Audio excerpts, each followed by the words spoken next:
Hello everyone, welcome back to the tech series channel. आज हम बात करने वाले हैं सीपीयू शेड्यूलिंग के बारे में। तो पहले आप इमेजिन करो कि आपका सीपीयू एक टीचर है और स्टूडेंट क्या है, प्रोसेसेस हैं। सब बोल रहे हैं कि मैम पहले मेरा डाउट लो। ठीक है, तो अब क्वेश्चन ये अराइज होता है कि किसको पहले मौका मिलेगा। यही कौन डिसाइड करता है? CPU scheduling. सीपीयू शेड्यूलिंग का सिंपल मतलब है कि रेडी क्यू में से एक प्रोसेस को चूज करना और उसको सीपीयू असाइन करना। ठीक है, जब हमारे पास बहुत सारे प्रोग्राम्स वेट कर रहे होते हैं, सीपीयू डिसाइड करता है कि नेक्स्ट कौन चलेगा, सीपीयू किसको एलोकेट होगा। ये कौन डिसाइड करता है? CPU scheduling. हमारे पास टू टाइप्स के सीपीयू शेड्यूलिंग है, primitive and non primitive. Right, primitive का मतलब है प्रोसेस को बीच में रोका जा सकता है। Job will be force to leave CPU, मतलब रनिंग प्रोसेस से हम सीपीयू वापस लेकर किसी दूसरे प्रोसेस को दे सकते हैं।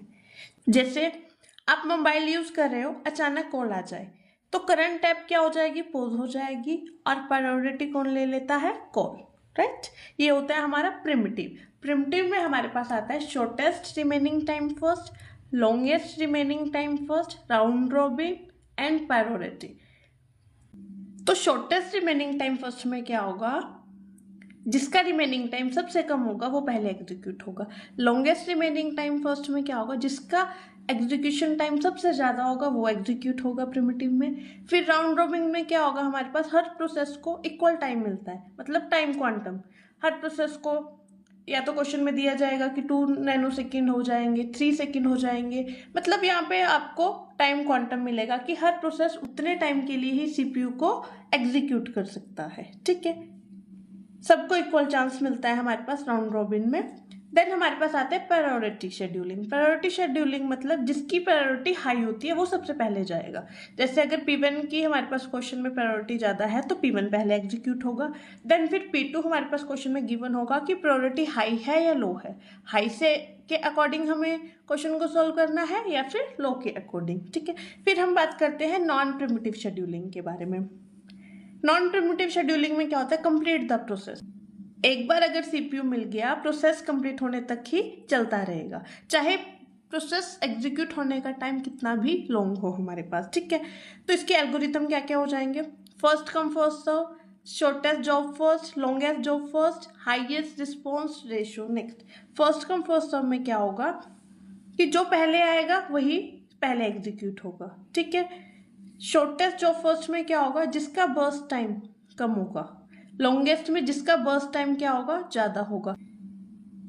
हाईएस्ट रिस्पॉन्स रेशियो नेक्स्ट में हमारे पास क्या होता है? Response time equal to waiting time plus burst time divided by burst time. ये हमारे पास फॉर्मूला है हाईएस्ट रिस्पॉन्स रेशियो निकालने का। ठीक है, जब मैं आपको एल्गोरिथम कराऊंगी तब आपको इसके एग्जाम्पल सॉल्व कराऊंगी तो आपको और अच्छे से क्लियर हो जाएगा। अब हम कुछ टर्मिनोलॉजीज को देख लेते हैं जो एल्गोरिथम को सॉल्व करने से पहले हमें पता होनी चाहिए। ठीक है, हमारे पास क्या क्या है? तो सबसे पहले हमारे पास क्या आ गया? Arrival time, the time at which process enter the ready queue. Process कब रेडी क्यू में आया वो टाइम क्या होता है हमारे पास? Arrival time. मतलब जस्ट प्रोसेस ने कब एंटर किया वो होगा अराइवल टाइम। अभी उसने कुछ एग्जीक्यूशन नहीं किया, जस्ट एंटर किया है, वो होगा हमारा arrival time. First time, time duration बताना है कि time required by a process to get execute on CPU, मतलब प्रोसेस को सीपीयू पर एग्जीक्यूट करने में कितना टाइम लगेगा। मान लो P1 को 5 नैनो सेकेंड, P2 को 2 नैनो सेकेंड्स, P3 को 4 नैनो सेकेंड्स, जो मैं ये 5, 2, 4 ही कह रही हूँ नैनो सेकेंड्स में, तो ये मेरा होता है बर्स्ट टाइम। ये हमें क्वेश्चन में गिवन होगा। ठीक है, कंप्लीशन टाइम क्या होगा? Point of time which process completes it's execution.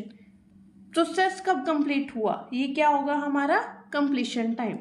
Turn around time, turn around time क्या होता है? टोटल टाइम कितना लगा कंप्लीशन टाइम होने में और अराइवल टाइम होने में। मतलब जब वो प्रोसेस आया और उस प्रोसेस ने कंप्लीट अपना टाइम कंप्लीट किया, उसको कहेंगे हम टर्न अराउंड टाइम, मतलब टोटल टाइम। अराउंड टाइम निकालने का फॉर्मूला है completion time minus arrival time. Right, waiting time क्या होगा? वेटिंग टाइम मतलब कि रेडी क्यू में कितना वेट किया। ठीक है, तो ये कैसे निकालेंगे हम? Turn around time minus burst time. ठीक है, फिर आता है हमारे पास रिस्पॉन्स टाइम। रिस्पॉन्स टाइम क्या होगा? Time at which a process get CPU first time minus arrival time. सबसे पहले सीपीयू कब मिला, उसमें से हम क्या माइनस कर देंगे, अराइवल टाइम। अभी आपको ये टर्मिनोलॉजीज थोड़ी सी डिफिकल्ट लग रही होंगी, जब मैं आपको विद एल्गोरिथम कराऊंगी नेक्स्ट वीडियो में तो आपको इजीली समझ आ जाएगा। आज के लिए इतना ही, कल हम बात करेंगे एल्गोरिथम्स के बारे में, शॉर्टेस्ट रिमेनिंग टाइम के बारे में, लॉन्गेस्ट रिमेनिंग के, round robin, priority, first come first serve, ये सब हम नेक्स्ट वीडियो में पढ़ेंगे। आज के लिए इतना ही। Thank you everyone. Do not forget to subscribe my YouTube channel for more such videos.